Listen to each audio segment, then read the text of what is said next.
अस्सलाम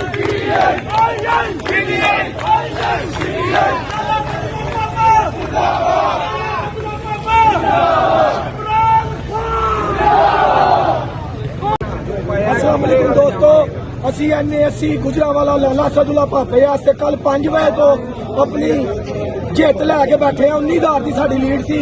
अज अगला दिन राती 10:30 बजे का टाइम 11 बजे का हो गया, सानू कोई रिजल्ट नहीं दिता जा रहा। जुलम ते ज्यादती अखीर कर रहे ने। अल्लाह के हुक्म नाल गुजरात जो 5 सीटां विन कर लिया ने PTI ने, आजाद कैंडिडेट ने, ते बाकी लाला सदुल्ला भापा 19,000 की लीड नाल अगे ने। ते इंशाल्लाह सीट भी जित के इमरान खान गिफ्ट की जाएगी इंशाल्लाह।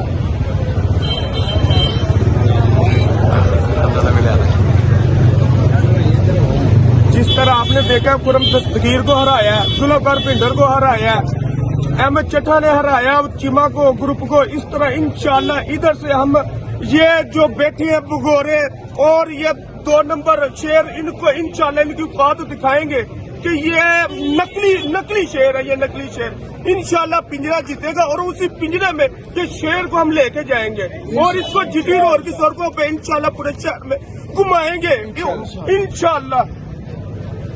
बिस्मिल्लाहिर्रहमानिर्रहीम। मैं आरओ से ये अपील करता हूँ कि खुदा का खौफ करो।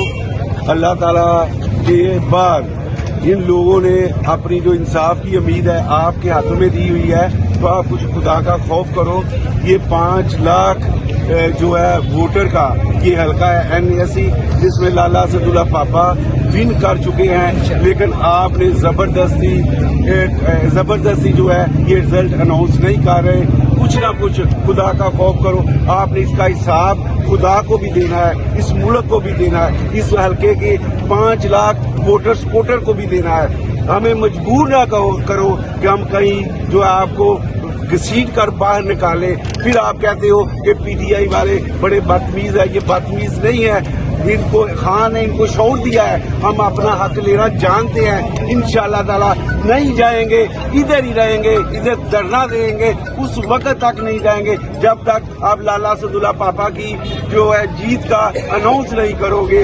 इंशाल्लाह ताला ये पिंजरा जीत चुका है, ये लाला सदुल्ला भापा जीत चुका है, ये इमरान खान जीत चुका है। इंशाल्लाह ताला विन लाला सदुल्ला भापा की होगी, विन इमरान खान की होगी।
पर्ची फाड़ के तस्वीर ले ना यार।